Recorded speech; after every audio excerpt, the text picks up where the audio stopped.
parties. We have our own video recording of the circumstances here. I'd like to ask you to turn your cell phones off, if you would, please, or at least mute them. Do we have any other things there? No. Okay. We can go right to reports for the month. Please report for Lieutenant McCarroll. Thank you. Report from the police department for the month of July. We responded to 2,143 calls for service. Of those calls, 77 were alarms, and of those alarms, 7 were deemed to be valid alarms. We responded to a total of 80 accidents, 29 of which were reportable accidents, which is almost doubling last year's reportable accidents for July. And we drove a total of 20,216 miles.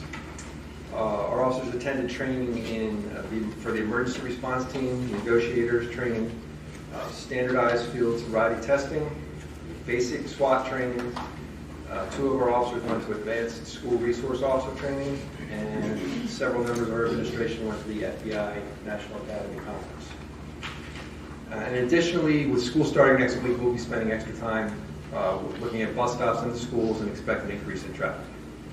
That's the report for July. Thank you, sir.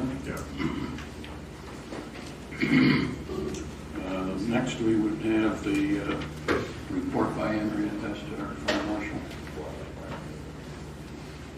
Good evening. For the month of July, there were a total of 41 inspections.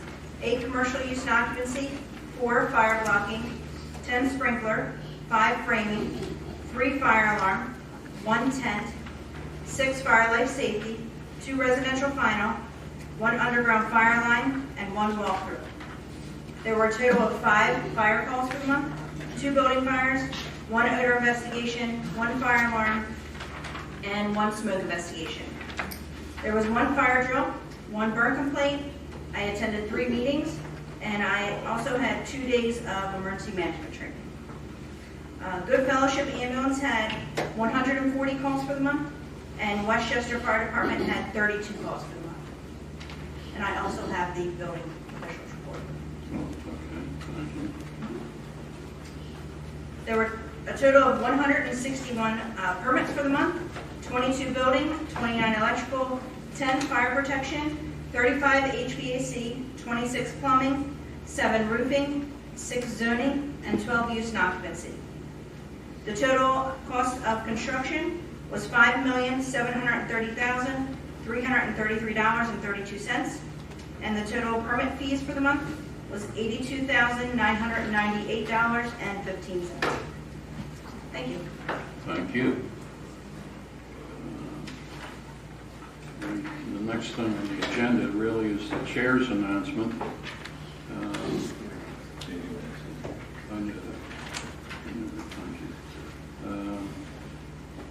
I wanted to announce that we adopted Resolution 11.2019 regarding certain meeting public comments and participation. Per the Sunshine Act, only those agenda items in which there is a motion, a second, and for which a vote will be taken are allowed public comment.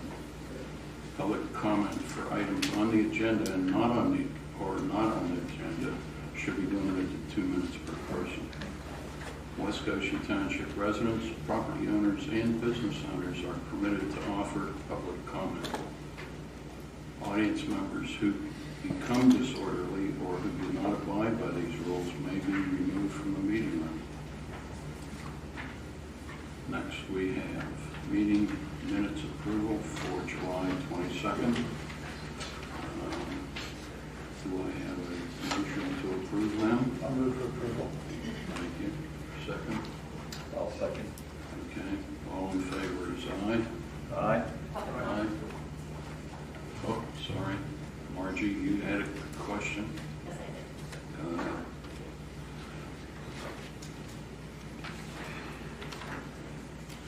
Hi, good evening, Margie Swart. I see that these minutes that you're set to approve, actually the first page and a half of the minutes are just stating what Resolution 209 or whatever it was that you just read. As you know, the public comment is notated here on the back of the agenda. Mhm. And I just think it's cumbersome to spend the first page and a half of the minutes just rewriting what the resolution is for public comment. Something, I would like to see all of it deleted and just say per Resolution 9/2019, Ms. Stuntebeck or Mr. Purnell read aloud the regulations for public comment. But to include all the regulations every month going forward in the minutes, I think is a little overburdensome. And then also on page 2, under meeting minutes approval for, it says Margie Swart asks, this says, let's see, July 10th, 2019 minutes. Margie Swart asked if there was an agenda for the meeting. Ms. Stuntebeck responded no. Actually, Ms. Stuntebeck had announced that there were 2 items on the agenda, and then when I had just asked her to confirm that, she said there was an agenda, and then she had written it out and just distributed it among the board members. But Ms. Stuntebeck did not respond no, so I think that needs to be corrected. So, thank you very much. Thank you.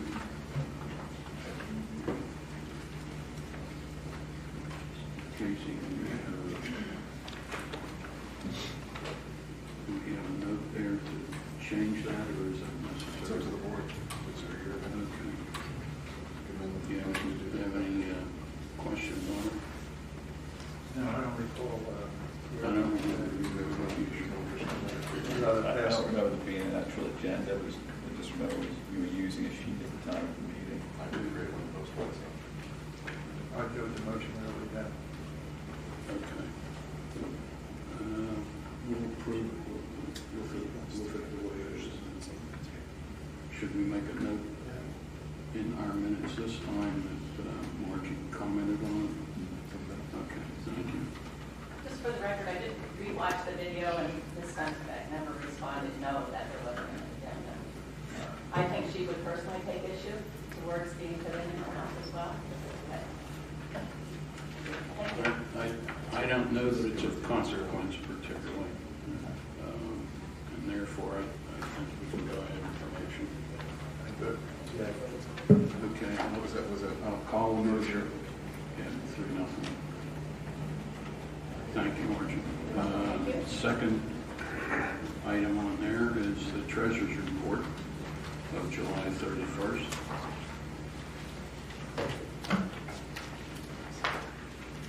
Do we have a motion to approve it?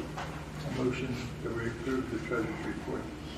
Okay, I have a motion to approve it. I will second the motion. And a second. Comments?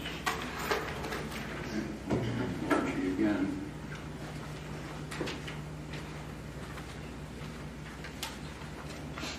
Thank you very much for the opportunity. I noticed this expense before in a previous treasurer's report. This one's for $640 for lawn services, and I believe Mr. Webb had said that we hire out a lawn service to cut grass of homes that don't meet the zoning code. And I'm just curious as to why the township having so many lawn mowers for Parks and Rec and throughout the township, we have so many. Why don't we do that with our own? Well, very frankly, we're pretty tight on the number of people we allow to work for us directly, and consequently, they're really jammed up. They're scheduled right to the hill. So we don't have, if for example, Bill has a violation that he has to do, we don't have enough people really to do those extra jobs. Okay, thank you. And then also, I noticed an expense for $3,543.77 for a Las Vegas convention. And then that same employee within a 5-month period, also $841.36 for labor arbitration.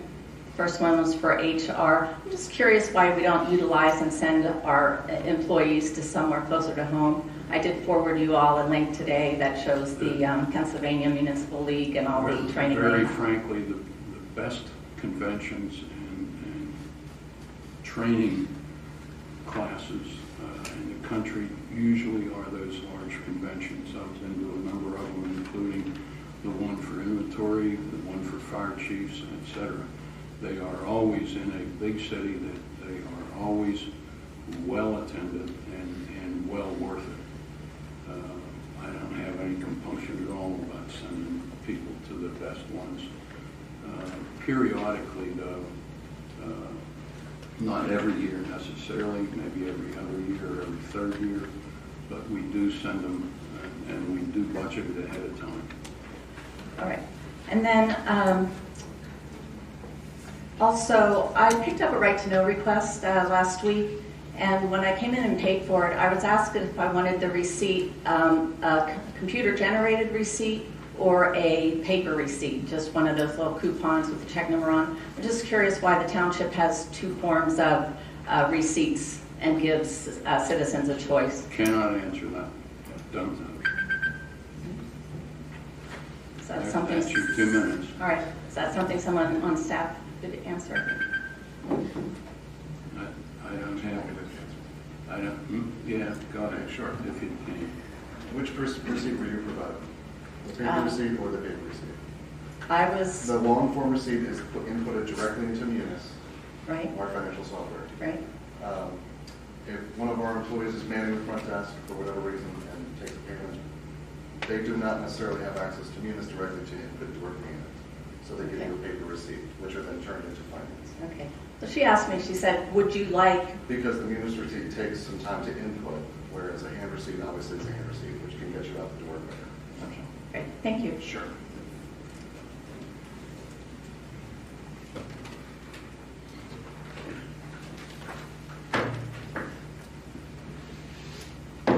Second. Motion and second. We'll call the motion. In favor? Aye. Unanimous. Board of Supervisors announcements. Sean, we'll start with you. Yes, I just have an update to inform everyone that work continues on the Westchester Area Council of Governments Renewable Energy Assessment. The consulting company, Cadmus, is going to be issuing a summary of findings for their interviews in the community workshop process by early next week. That document, together with other documents that were used at that public workshop, will be accessible via a link to a Google Drive. So that's a public website. That link will be posted to the news section on the West Goshen Township website when it is live. So again, that should be sometime early next week. The next steps in this is that Cadmus will present a brief update at the Westchester Area Council of Governments meeting that will be held here on September the 12th. We'll have a brief presentation. And as an overall reminder about the process, their work will come to a conclusion around the end of October and November, and they will present the draft study report at a public meeting, date TBD. Thank you. I have nothing. Is that one thing? I don't have anything at this point. Township Manager, next. Good evening, everybody. I have two announcements. The board has scheduled a special 1-hour board workshop with, again, no agenda. Just come and speak to the board. It's a publicly advertised meeting. So if they need to make a decision can be made on something. That will be September 4th at 6 o'clock, immediately preceding the sewer authority meeting in this room. Second announcement, we currently have 2 openings on our various boards and commissions. We have an opening on our Historic Commission and 1 opening on our Planning Commission. So if there are any interested members of the public who are West Goshen residents, feel free to forward your resumes, and we'll get them to the board for review and possible appointment in September. That's it. Thank you. Casey, Yep. would you be able to tell them where to forward the resume, just so we know?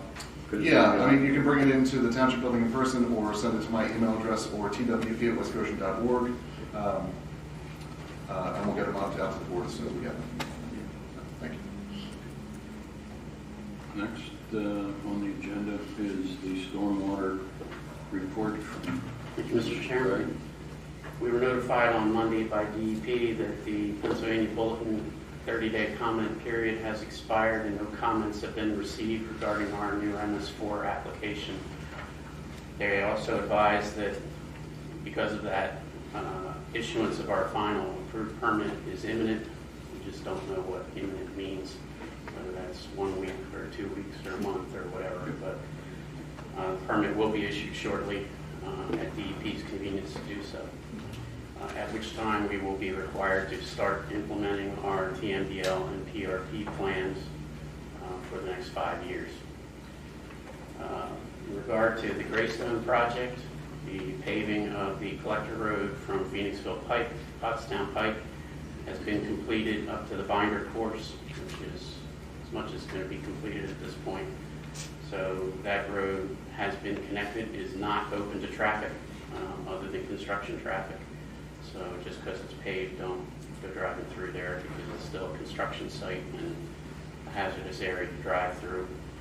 And all 4 model homes have been started and are well under construction. And the main 8-foot wide pedestrian trail along Collector Road has been completed to the first roundabout from the east and to the first Collector Road to the west. Thank you. Next we have Bill Zoning. Thank you, Mr. Chairman. The zoning hearing board will meet Thursday night, and they will render 3 decisions from their previous hearing date. They will also hear a new application that was presented to the board at our last meeting regarding 898 Sheridan Drive, which is a relief request from the front yard, the minimum lot width requirement of the street, because this is a landlocked parcel. It does not have the street, so it can't meet the requirement. And that will be 7 o'clock here on Thursday night. I've done it further. Thank you. Thank you. We have a continuation of the discussion, possible approval of the extended current waste and recycling collection contract. That's that 1-year extension with Republic. Casey, do you have any? Sure.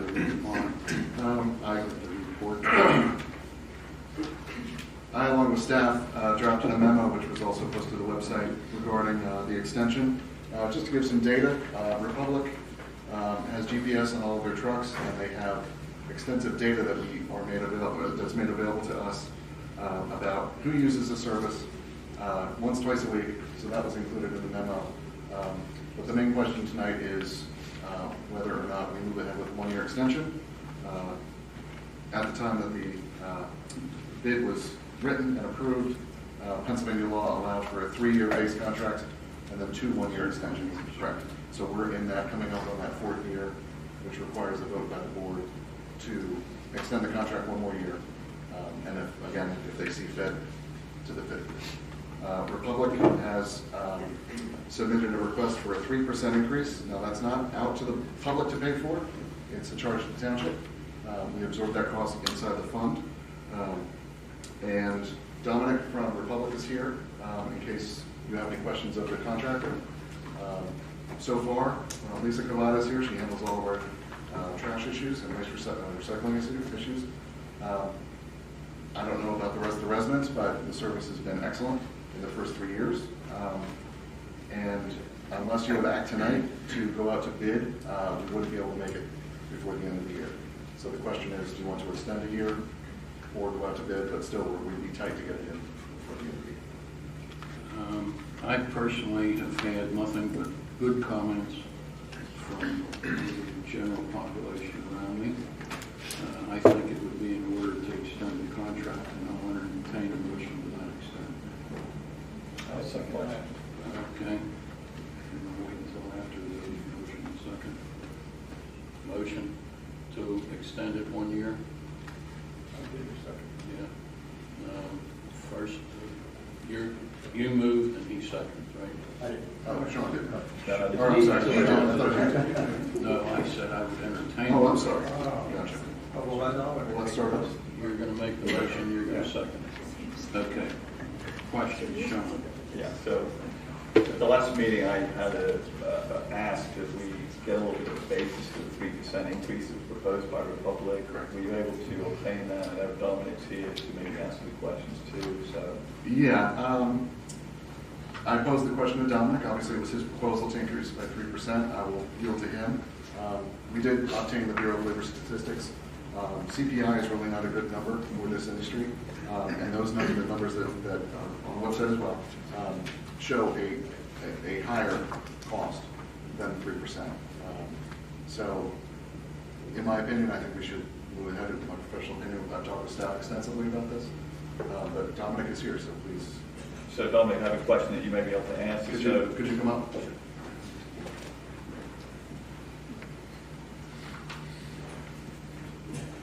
So an extension like this on a contract, normally I would look to say that the provider was really covering the cost of inflation for their services. So are you able to answer a question related to the percent wage increase that you applied to your cost base and all the other costs that you've seen in terms of maintenance and fuel, et cetera, providing the service? So we use the water sewer trash index, which is a U.S. cities,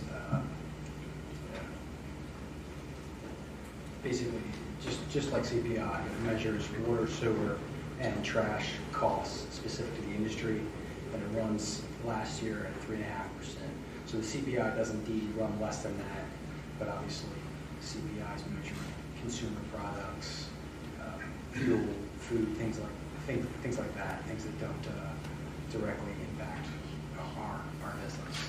So traditionally in municipal contracts, we've had CPI, and in the last, I'd say, decade, we've tried to get it out because it's not an accurate reflection of the cost of the industry. So this contract that we have, Casey, we don't have a particular proposed increase this year for. It's only for the first 3 years. Correct. And in the bid, it's up to the provider to supply an increase. So my question back to you then, Dominic, is you're proposing an inflation rider from the BLS. Yeah. But I'm asking you, what is your actual cost increase that you're incurring as a business? So we run at 3.5%. So this contract is deemed internally for less than 4% escalators each year as an unfavorable escalator. That's how we would look at it internally. So the 3% is marginal for us, just to keep treading water. So just to press a little harder, so are you able to share with me what actual percent increase you gave wage roll this year in terms of the salary? I could. I would have to reference our 10K report for the company to get that information. But the water sewer trash index is an accurate representation, and at 3%, again, is less than the rolling average of 3.5% in 2018. When I looked at the data that was provided in the information Casey gave us, Sure. it does show that from July of 2018 through June of 2019, there was a 3% increase in cost for that particular index for the sewer trash. I was curious if you were able to share the actual cost increases you incurred. Yeah. You don't have it, so. Yeah, I can pull the wages for the company. I have no other questions. Thank you. Are there any other questions? Margie?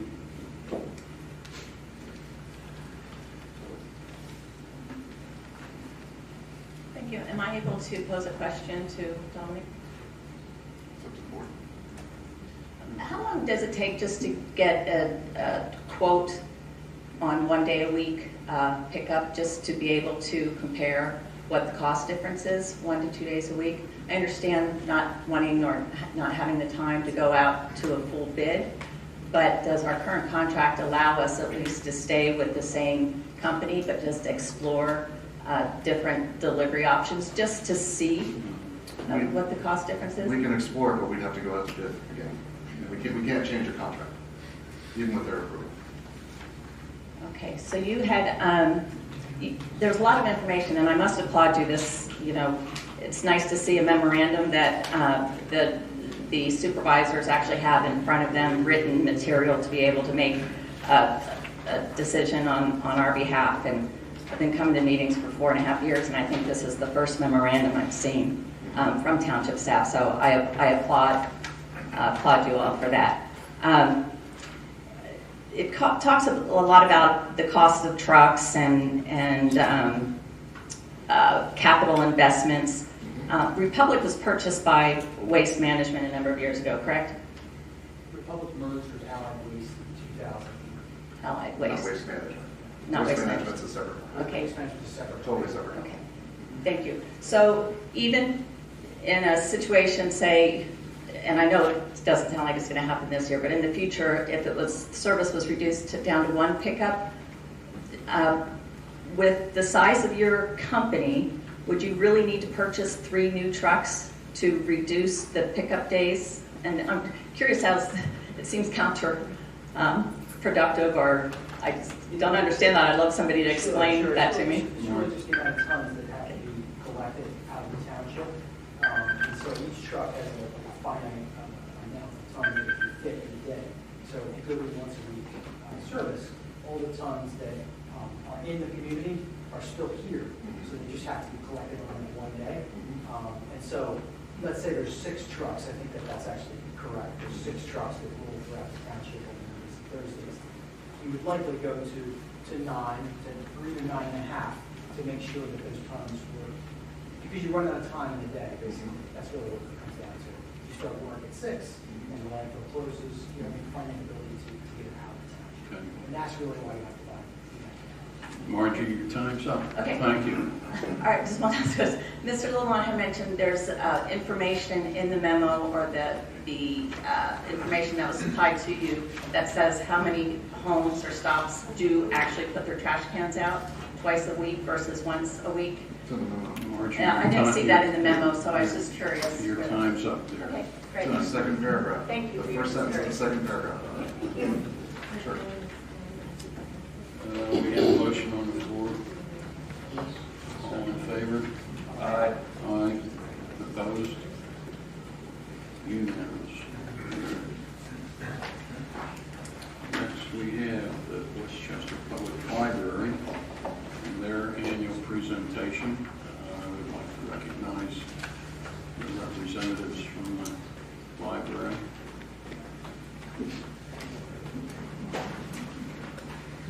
Hi, everyone. I'm going to try and keep this brief. Good evening. I just want to thank you for allowing us to speak tonight. My name is Amelia Rayburn, and I proudly serve on the board of directors at the Westchester Public Library. I've been living in West Goshen at 910 North New Street for most of my life, and this beautiful gem of a library has meant so much to me and to so many others in our community. So first, I want to humbly thank West Goshen for the continued support of our library services. Our township provides 13% of the library's funding, municipal funding, sorry. And did you know that West Goshen generates 19% of the library's business? So we go to the library in our township. But we at the library also strive to give back. We often partner with our community to provide engaging events and diverse programming. For example, in June, we partnered with Westchester University's music department to celebrate Pete Seeger's 100th birthday party with a summer concert in the community park. I know that you are all aware, but the library really is so much more than books. So after this meeting, I just want to invite you all to check out more about our programs and our events using our events calendar on our website. The website is wcpubliclibrary.org, and sign up for our e-newsletter. You'll get regular updates that way as well. And feel free to come to the library and join us soon for a program, event, or just to pick up some materials. Again, thank you so much. We appreciate having the opportunity to speak. Thank you, Amelia.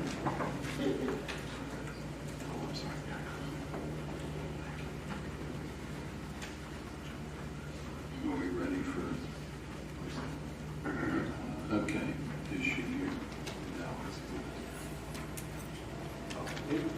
Scott Nelson from the Chrissy Land's office. Yes, sir. Thank you. You're on next. Am I? Okay, You're up. All right. And feel free to use the. Sorry, I didn't bring more. No, that's good. This is is my third township meeting tonight. So Oh, gosh. That's No, why you were late. Actually, I came from East Goshen, so they said to send their regards to their partners in West Goshen. So my name is Scott Nelson, and I work for Representative Chrissy Houlihan. She's your federally elected member of Congress for this area. It's the 6th District of Pennsylvania. And I'm a staff member, and all the staff members are going around to the various municipalities, boroughs, the townships, this month and next month, and we'll be doing that throughout in the future, just to introduce ourselves and to introduce the office, because we are here to serve our constituents. All of you are the constituents. So I can just tell you a little bit about things that we can do to help. Our main job is constituent services, solving people's problems. So my specialty has to do with taxes, financial services, small business, trade, commerce. Basically, if it has to do with money, it's probably in my domain. I help a lot of people get their IRS tax refunds expedited. I recently helped someone who had a $43,000 tax refund that was held up for a reason, and got that expedited and released. And so we do that kind of stuff a lot. We also help townships get grants. We've helped some townships get FEMA grants for their fire departments, for their emergency services. We recently helped a nonprofit in Reading get a $2.9 million U.S. Economic Development Administration grant.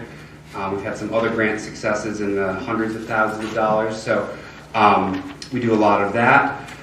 It's nonpartisan, so while she's a Democrat, it doesn't matter if you're a Republican, Democrat, never voted before, not registered.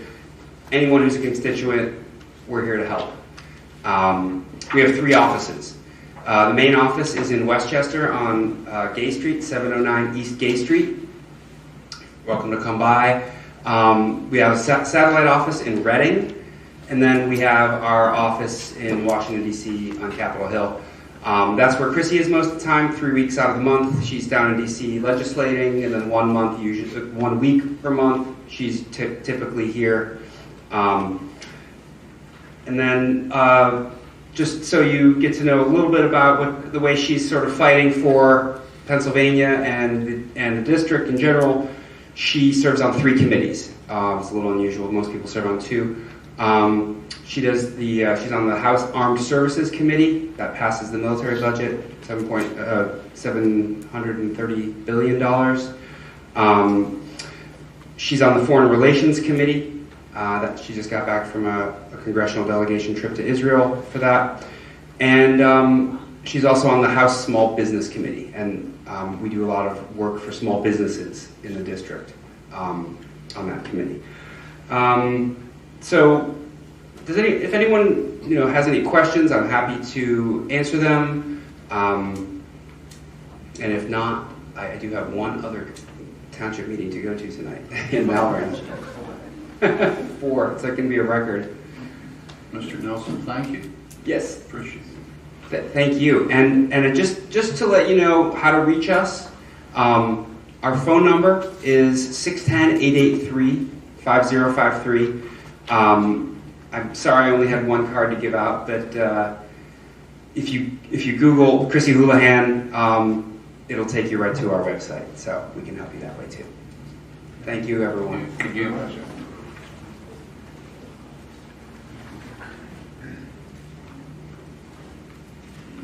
He's gone. Out the door. The next thing on the agenda is the final land development plan for the 76,000 square foot elementary school and associated improvements to the Westchester Area School District at 1195 Aram Avenue. Okay, this project is the construction of a new elementary school. It's located to the east of Pottstown Pike, which runs over here, and north of Aram Avenue here is the existing driveway for 4 ball fields located in this area that are currently owned by the school district, and an existing, it's working well, existing parking lot here. This is the new school here with parking, associated driveway for circulation. There's going to be, this doesn't show the landscaping, there's extensive landscaping around the perimeter to protect it from the existing residences here. This is an existing stormwater basin for the ball fields. This is a proposed new stormwater basin to handle the additional stormwater from the school, as well as their underground facilities for stormwater under the parking lot. Project has gone through conditional use and has also gone through the Planning Commission for both conditional use and land development approval, and has been recommended for approval by the Planning Commission to the Board of Supervisors.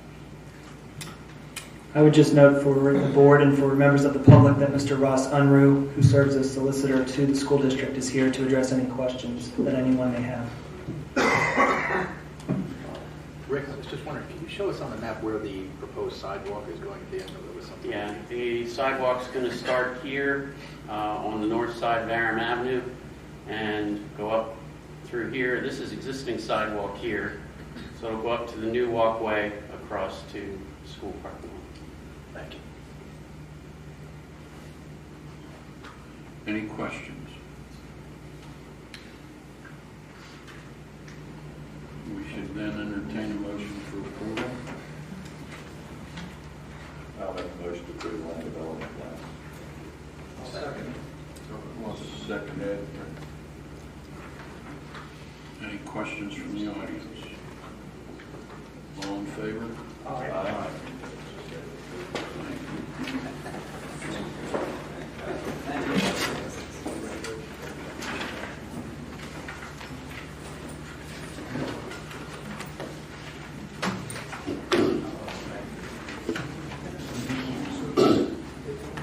Next, we have the resolution for the endorsement of the Landscapes 3 at the county level. Casey. Sure. We received a request from the Chester County Planning Commission after their extensive multi-year project to after their multi-year update of the Landscapes 2 plan to Landscapes 3. They've been requesting that all municipalities in Chester County endorse Landscapes 3. Of course, West Goshen used the Landscapes 3 information to update our own comprehensive plan, which we just finished this year. So they're asking for an endorsement resolution 13. Okay. I'll entertain a motion for that resolution. Okay. Ed? Okay, second. To approve the landscape resolution. I'll second it with the questions. Okay. Jerome? So there's nothing mandatory about incorporating Landscapes 3. We did the best we could with the comprehensive plan, but there's some aspects of that plan that we cannot use Landscapes 3. Is that correct? Correct. We were in a concurrent approval process with Landscapes 3 with ours. We actually started work, I think, just around the same time as Landscapes 3. So we were well into our program before they even started to release data. We are completely compliant with Landscapes 2. Landscapes 3 was just like ours, an update. So we are still compliant with Landscapes 3. Essentially. Just a few minor things that we couldn't address because we didn't have time. Okay. Does that answer your questions? Okay. Any comments from the audience? Call the motion. All in favor? Aye. Opposed? There's none. Okay.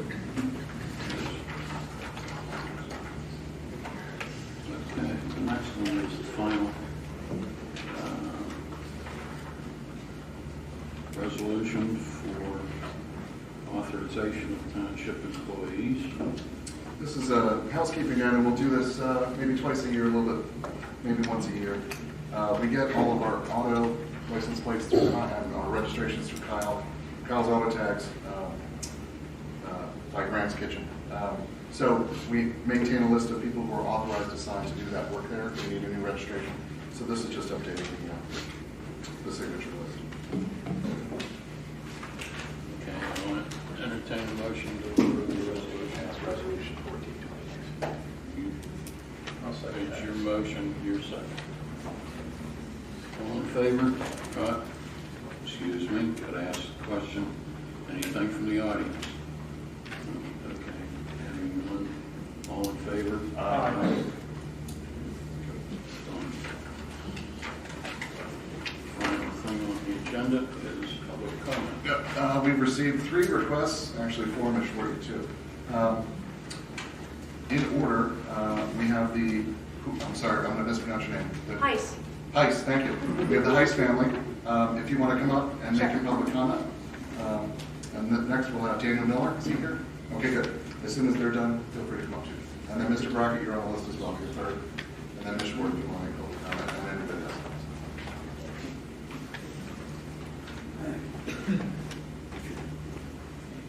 So my comments are in regard to the PUC1 overlay plan, and it's really nice to see so many of my neighbors here. My name is Lisa Heiss, and my family and I live at 816 South Church Avenue. Our house was built in 1926, and my parents bought it in 1958 when they moved to Westchester with my 5 siblings.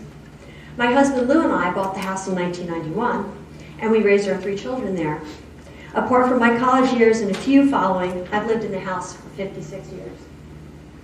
If I were to highlight some of the things that I love about owning a home in Old Roslyn, they would include that we have gathered as a community for most of the past 18 years at an annual block party, most of those years at the behest of my youngest son. That we watch each other's homes, pets, and gardens while our neighbors are away or on vacation. That we are of different religions, have different ethnic backgrounds, and political affiliations, but our friendship supersedes them all. Highlighting on only 2 of the concerns that I have for the PUC1 overlay are stated in the area and bulk regulations, District Class 1 portion of the overlay plan, providing for a maximum allowance of 85% lot coverage, leaving only 15% green space, and the allowance of building heights up to 4 stories or 50 feet. These 2 regulations alone will effectively serve to urbanize our neighborhood, increasing foot and vehicular traffic, light pollution, noise pollution, and safety hazards to our children. It will also serve to lower the value of our properties if we want to sell, and it will definitely lower our quality of life. While I embrace the willingness of the Borough of Westchester, Westchester University, and West Goshen Township to work collaboratively to ensure that the growth of the university is done in a mindful and sensible way, I appreciate that the supervisors are now pursuing other options to this particular overlay and its inclusion of Old Roslyn. I wish to sincerely thank the supervisors individually for taking the time to talk and listen to the residents in the PUC1 overlay area, specifically Ms. Stuntebeck and Mr. Meekum, who personally responded to mine and my husband's letters. Thank you very much. Thank you.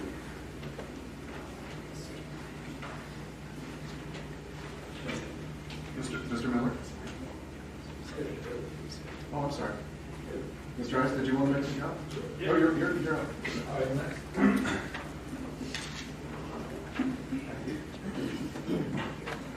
My name is Lou Heiss. I live at 816 South Church, which you already know. I'm here to address the PUC overlay plan. You've heard from my wife how much we value our neighborhood and the people in it. There are more student rentals in the neighborhood now, and the university owns a few more properties. I think that the residents in the township have been on a roller coaster with the university. We may have been at odds at some times. I want to mention the times that the township stood by us over the past almost 30 years. In the mid-90s, the university wanted to squeeze more parking spots into their lot of Norfolk behind the Sykes building. With encouragement from our neighborhood, the zoning hearing board turned them down. I think you can all kind of remember that. Who was involved. It was fun. Old Roslyn was tiring of truck traffic on Norfolk, and all of Roslyn was suffering from the effects of the expressway that was Spruce Avenue. This neighborhood street took young scholars from Rosedale to South Campus, not to mention the heavy commuter load from Rosedale to High. The township facilitated the redesign of traffic flow through Roslyn. Thank you very much. Old Roslyn got a break in 2013 when it lost its conversion area status and became R3. We thank you for that. One last thing that seems minor but made us feel like you were protecting our neighborhood. In February 2017, an heir to a property in our neighborhood sought a variance to allow student housing use. Your attorney, Ryan Jennings, and zoning officer, Bill Webb, made short work of their appeal that was at times very entertaining. Maybe not for you, but for us. Thank you. I think all of us here would like to see us work together to do what is best for our residents and preserve this old neighborhood. My wife said that Robin told her that a planner/architect has been hired to work out a plan where all of the residential areas can be removed from the overlay. If that's the case, all I can say is thanks again. And that we look forward to working with you as the planning goes forward. Thanks. Thank you.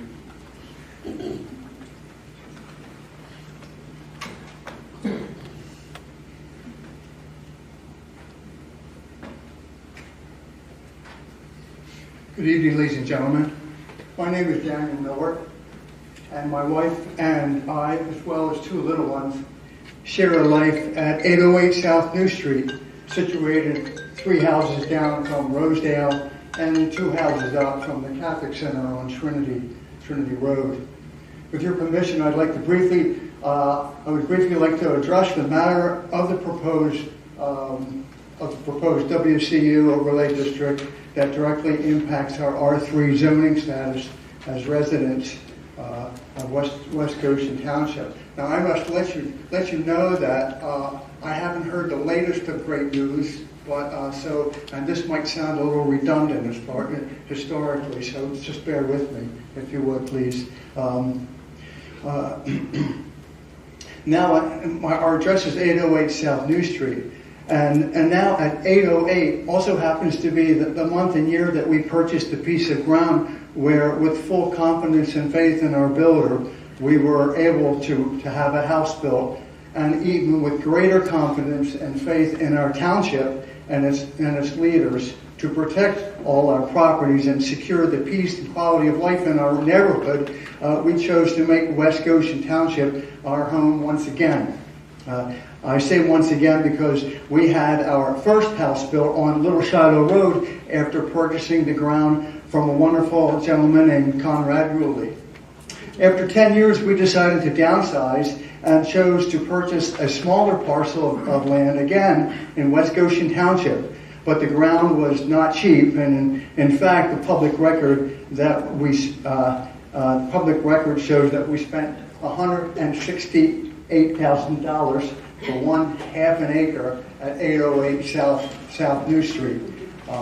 And although we had prescient knowledge that the rules and regulations for the construction of a residential building was stringent and, I'm almost finished, and arduous in terms of such requirements as setbacks, water runoff management, and green space preservation, we elected to build in West Goshen Township. After all, at that time, I had read that West Goshen, Pennsylvania, was the 11th best place to live in the entire United States, and today it's rated maybe 25th, but we're still a proud West Goshen taxpayer and plan to remain so. And I'd like to close with this. I have this proposed ambient change from a quiet, peaceful, well-established suburban neighborhood to an urban commercial one, replete with all its noise, the vehicular traffic, lights, people, trash receptacles, eradication of trees, and paving of green spaces with unnatural, impermeable surfaces of blacktop and concrete is and was a grave concern to the families and taxpayers who live in this area.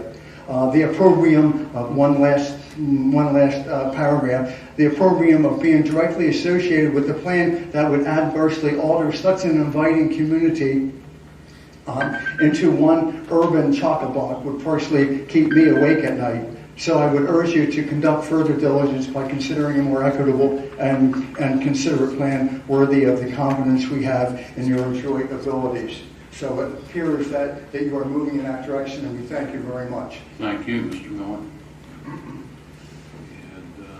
Mr. Brockett was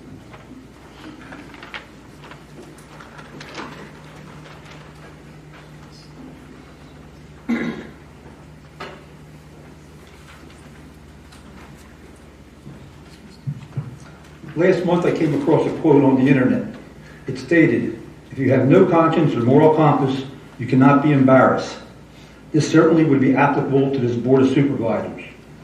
After reviewing the Resolution 11/2019, I found that the clause that the Board of Supervisors reserves the right to not engage in a question and answer dialogue with speakers very troubling. If a constituent asks a reasonable question, it should be the duty of this board to give an honest and reasonable answer. It appears this board has simply come up with its own version of authoritarian/autocratic rule. Over the last couple of meetings, 2 times a statement was made that I said no to an offer by Madam Chair to come to my house to talk about the problem I have brought up over the past year regarding the clearing of snow. I did not say no to Madam Chair. I stated that it wasn't necessary because township officials knew what to do to prevent throwback. Also, in a message that Madam Chair sent to me on March 9, 2018, she stated that drivers cannot control the throwback coming off the plow. This is a false statement because any sensible individual knows that speed is the controlling factor. Last year, Mr. Paelli, in responding to a question on the floor, stated that he felt his primary duty was to do what is best for West Goshen Township. When this board becomes aware that township policy is being violated and the township officials were aware of it and did nothing, then it is the duty of this board to hold those officials accountable. Likewise, if a practice that endangers the public welfare exists and township officials did nothing to correct the situation, the board should hold them accountable for that. To this date, this board has done nothing to hold anyone accountable for anything. And I thought, Madam Chair, would be with Mr. Vice Chair, if this board does not want to do its job, you should resign. By not holding anyone accountable, you are being complicit with township officials that are violating policy and show that the depth of corruption that exists between this board and township officials is unlimited. Thank you, Mr. Brackman. Ms. Margie.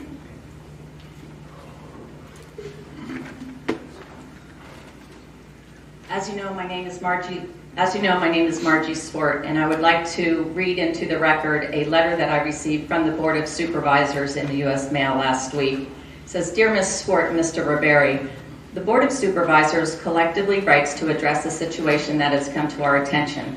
The Board understands that on the afternoon of Thursday, August 1st, 2019, Ms. Swart visited the Township Administrative Offices to pick up and pay for township records pursuant to a recent right-to-know request. Ms. Swart arrived with Mr. Ribery, who had video camera in hand, for purposes of recording the transaction and interaction between Ms. Swart and township staff. The board understands that the fee for Ms. Swart's right-to-know request was $4.25, which Ms. Swart paid for in pennies, which were covered in a sticky substance and commingled with other change in nominal denominations. The West Goshen Township Police Department was notified of the August 1st, 2019 incident and responded to the same after Ms. Swart and Mr. Ribery had already exited the premises. It is quite unfortunate that valuable attention, resources, and time was spent addressing your immature antics. Incidents like that of August 1st, 2019 are contrary to your self-proclaimed goal of being a champion of township fiscal responsibility and accountability. Rather than benefiting and protecting residents of West Goshen Township, your actions burden the township and distract township staff from performing their jobs. The Board of Supervisors does not condone such behavior and finds it unacceptable and harassing.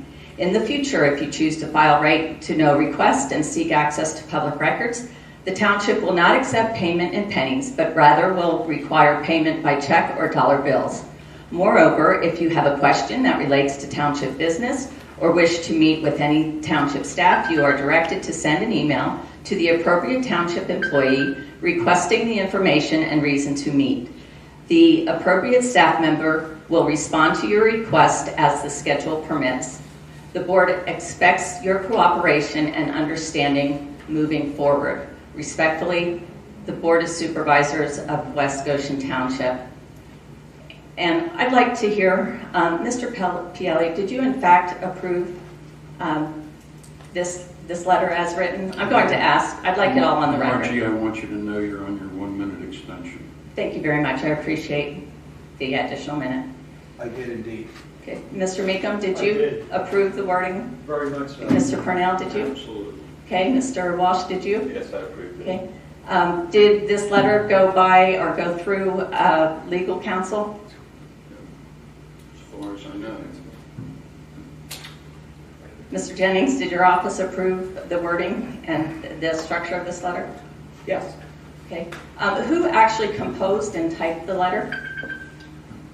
It appears your time is up, Ms. Ward. Okay. Would one of the board members grant me an additional 30 seconds, please? No, I'm sorry. You are aware that I requested the documents to be sent via email, so I would not have to pay for the documents, correct? Margie, your time's up. I'm Okay. sorry. And there is no township policy for how you pay, but I was instructed to pay an exact change, correct? You don't make that demand for anybody else, but I was instructed for exact change, and that is the exact change that I had in my house. I'm sorry, ma'am. Your time's up. Please. Okay, I would like to have a copy of this letter attached to this evening's minutes. Thank you very much. I'll leave it with the secretary.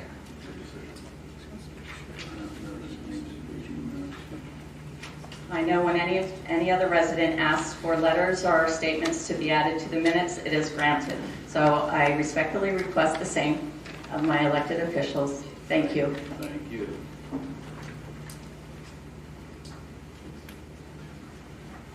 Is there any other comment?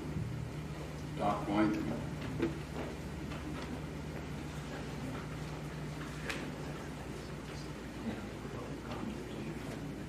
Hi, good evening. Thank you. I'm Doug White, West Goshen Township. I'd just like to thank Julie Potts for many years of service on the Planning Commission. And also, thank you, Julie. We'll miss you.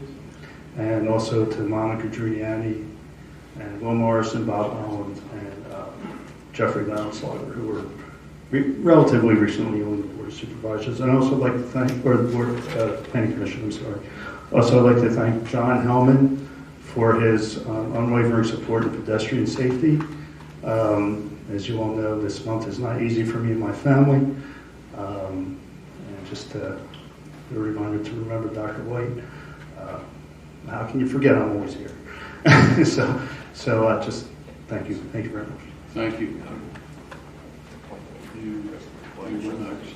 I saw your hand go up. If you would. My name is Christine Hart. I live on Windsor Drive, close to Boot Road. I want to talk about Mariner East. I think that the discussions and the talk and the rhetoric should be over, and I think what we need to do is action. Mariner East and Sunoco has done nothing but hide, lie, and deny. They have sent me at least 9 letters saying that my well may have been contaminated. They have volunteered to do well testing. The test results are not easy for anyone, even a chemical engineer, to decipher. But finally, after spending a lot of my own money, I found out that the number one thing that we're looking for, they haven't tested for. Other things that were important in the test, in every single test, said that the samples were too old to be tested. You have to find it. It's in little tiny piss ant writing at the bottom of the tests. The other night I had company at my house, and at 8 p.m. when the bomb went off on Boot Road from Mariner East, we got no explanation.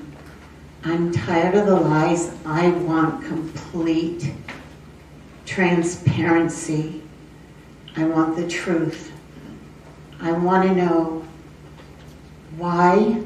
I've heard a lot of different things here tonight about emergency management. No one knows what to do in an emergency. We were told that the police and the fire were told, don't bother, it's okay, by Mariner East, by Sunoco, when they had that explosion the other night.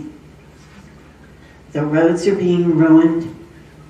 All our neighbors take turns watching them. Every time they have a spill, we watch them as they deny that nothing is going. into our aquifers or our wells as we watch it go into the drains, which is against the state laws. I want action. I want them stopped until we have complete transparency on what goes on beyond those walls and what they're telling us that are lies and what they are writing to us that is lies and what the emergency plan is.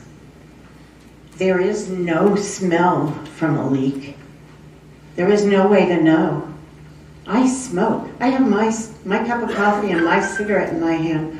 What if I were to go down Boot Road and just drop a match or something and explode? Christine, excuse me, but your time is up, and I granted you a minute already extra. Could you wrap it up, please? Okay, I want to know why they haven't been stopped until they give us real answers. I want some action. I don't want any more talk. Thank you. Tom, you had your hand up. You're next. Thank you, Kristen. Tom Casey, West Goshen Township. I live off of Boot Road. I do want to address this issue regarding this explosion that occurred 2 weeks ago.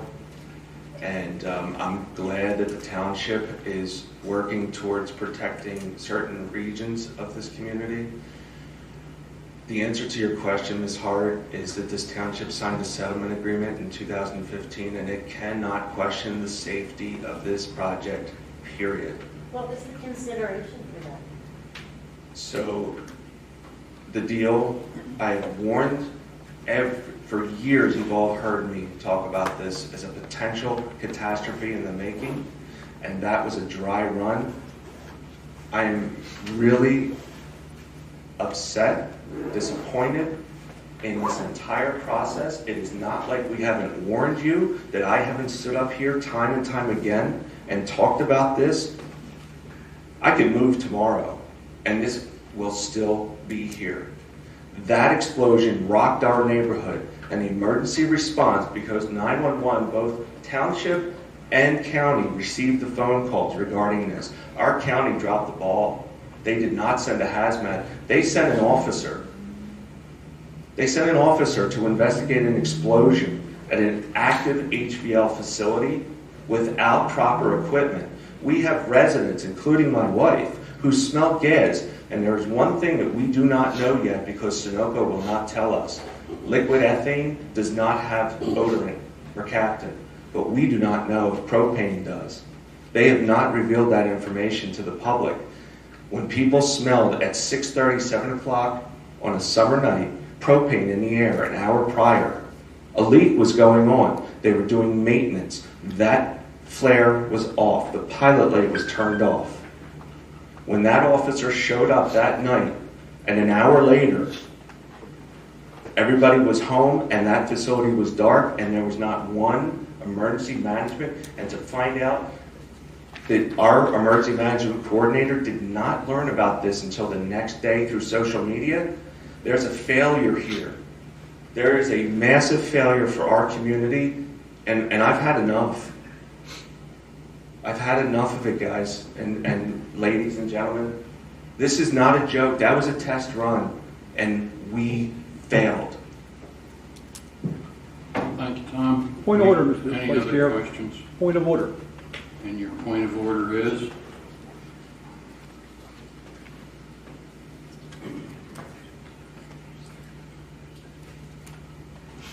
When the public comment period was announced, Mr. Lalonde only mentioned 4 names that apparently had submitted a request to speak. That's correct. And you are correct. I believe you're in violation of your own resolution. The chairman can address anyone. It said you're going to have to notify within 24 hours if you wanted to speak. We have requested that. You're correct. Thank you. Is there any other comment from the audience? What did the township get in consideration for making that agreement with Sunoco? That's something that you should bring in to the township during regular working hours, and we'll try to get you an answer. Well, with every contract, there's consideration, so you don't know what you got from them. Basically, we got a piece of land that they weren't supposed to develop anything above ground. They violated that. That was one of our lawsuits.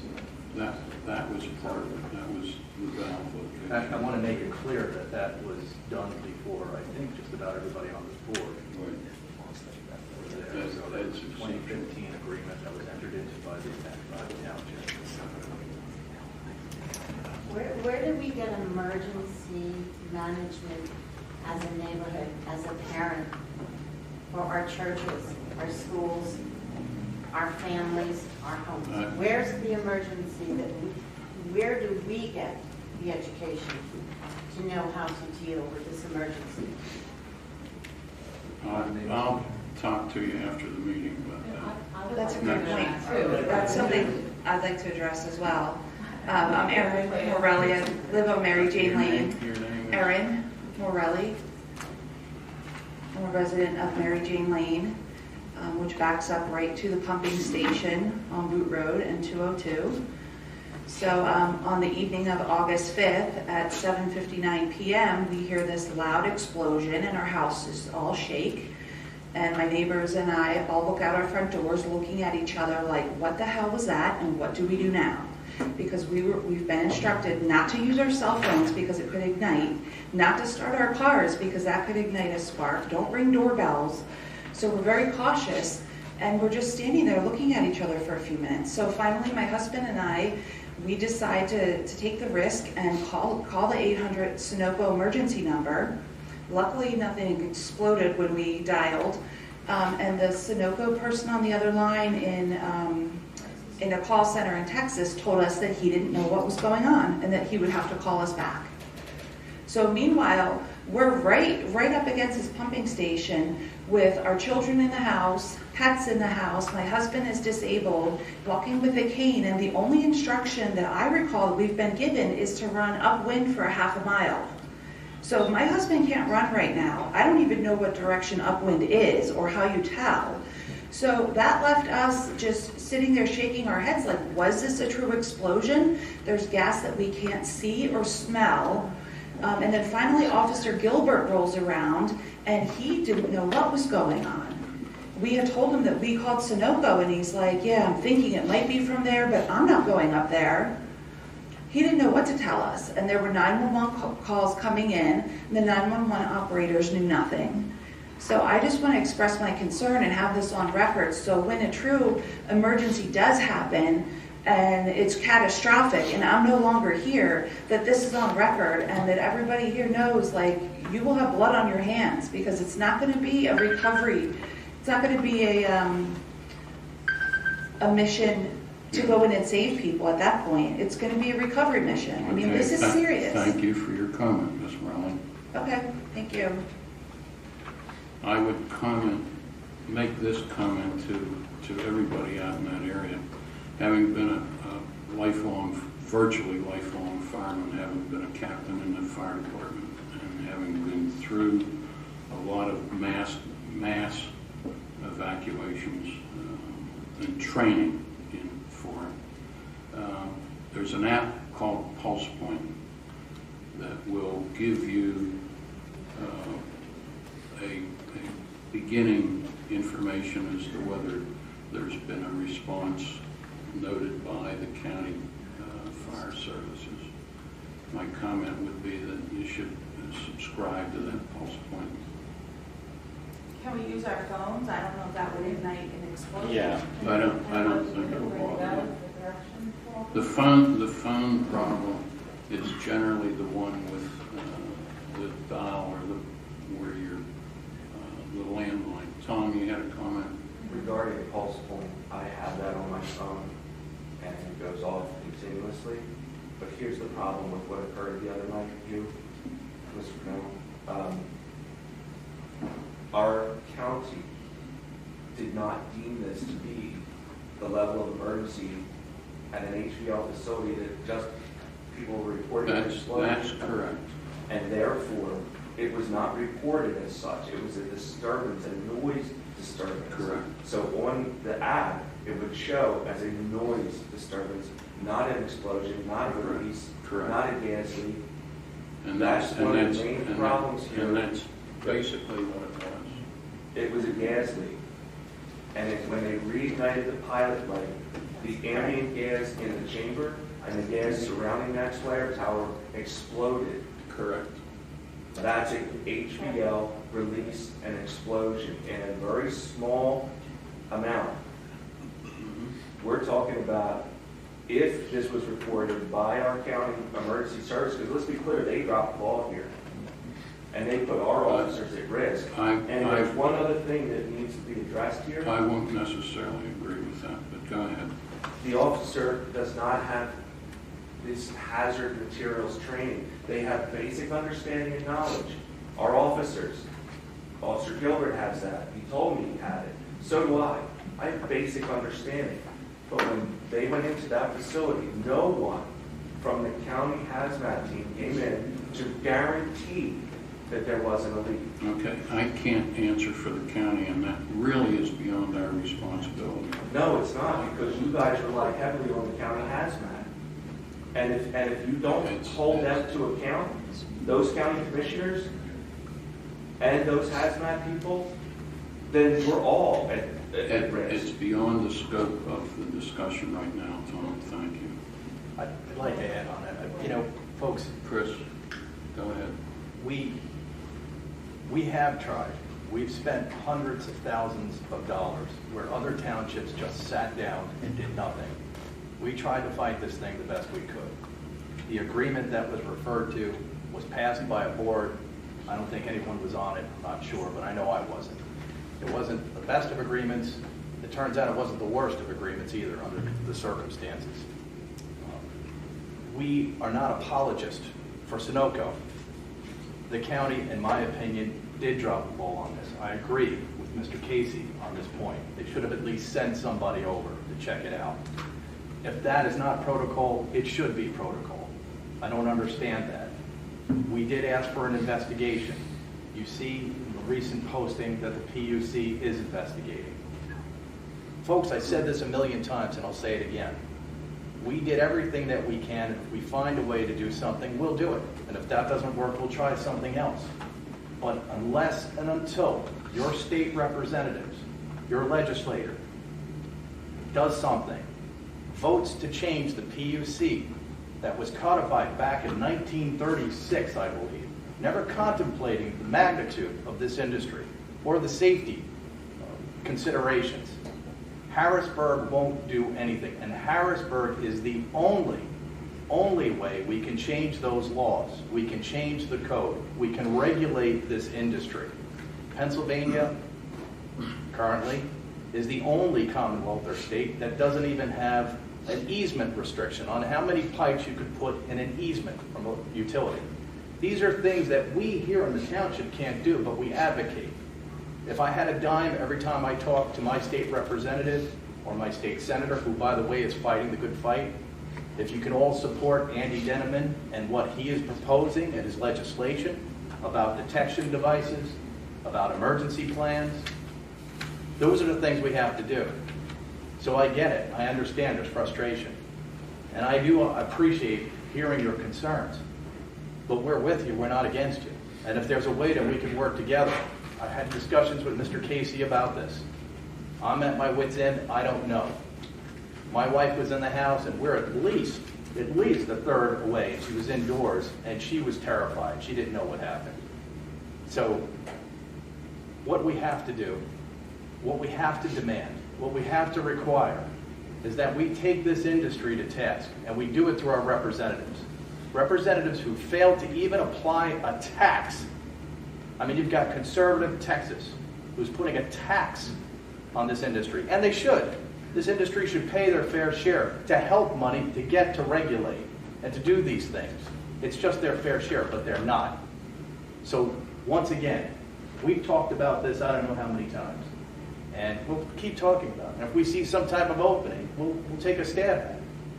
But we have to call these people to task. We have to get them up off their rear ends to do something. That's all I got. If I may, and I appreciate everything you just said, Chris, but we're not morphing the pipeline argument into this explosive argument. They're two separate events. And I want to make clear, because you're a firefighter, you've been around this stuff for years. FEMA and PEMA both express explosion as an emergency management situation. Chester County, only fire. That is where you guys need to focus your opinion and get the county to include explosive event into their wording that would trigger this response that we need. It's not in the wording. It says fire, but FEMA and PEMA both say explosion and fire to trigger this event. I'll check that. I have it here. I'll check. We can No, talk. I'm talking to the people. Okay. I think because we, I don't think so. I think we're past that. We already had a complaint about the 4 people that we requested. We've gone way past that. I'd like to hear what she has to say. What's your question We about? want to hear it. What's your question I about? wanted to address the pipeline, the explosion. That, I think we've well covered that already this evening. Mr. Thank Chair, you. I would ask for consideration. My understanding of public comment is that we prefer people write in beforehand, but we do not preclude people from making a public comment if they want to. Do you think? I think you're wasting time discussing whether she can answer questions. One at a time, please. Okay. Go ahead. Thank you, Mr. Purnell, and thank you, everybody. Thank you so much for coming here and talking. My name is Ashley Gagne. As probably a lot of you know, I'm running for supervisor here, and this is one of the reasons that I'm running this exact issue. I'm not as well versed about pipeline as certainly as Tom is, but I've been knocking a lot of doors and talking to a lot of people, and this is a very real thing. Obviously, in a lot of ways, a lot of people's hands are tied when it comes to the Sunoco pipeline. But I always like to fall back on, we also have the right to a life of, the pursuit of happiness and a right to life.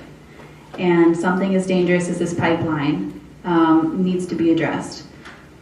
The gentleman that was in here who represents Representative Houlihan's office mentioned that there are FEMA grants available and emergency management grants. I think that we absolutely need to pursue grants like that. And I also would like to ask the board right now if you could just briefly discuss, or maybe if there's an emergency management official in the room, what the chain of events would be should something like this happen again. Who gets called? Who should they call? The county should call the emergency management coordinator for the township. The county. Correct. So if there's an explosion, in this instance, they did not. They didn't. And I spoke to Bill Turner personally, and he actually said to me, we probably made a mistake, because I didn't understand why our services were notified. Because Tom's right. This is an odorless, invisible gas that isn't going to be detected by one police officer. We need to come up with something way better than what we had the other night. That's all I wanted to say. Thank you, Ms. With that, I'd like to conclude I think we have another. one more. Thank you, Mr. Purnell. David Summers for Supervisor at Summers, West Goshen. I would advise you that you would take a look at what Senator Killian, he is your state senator, it's PA 9th District, Senator Killian. He is proposing some safety changes, and it's worth writing his office. Thank you. With that, I'd like to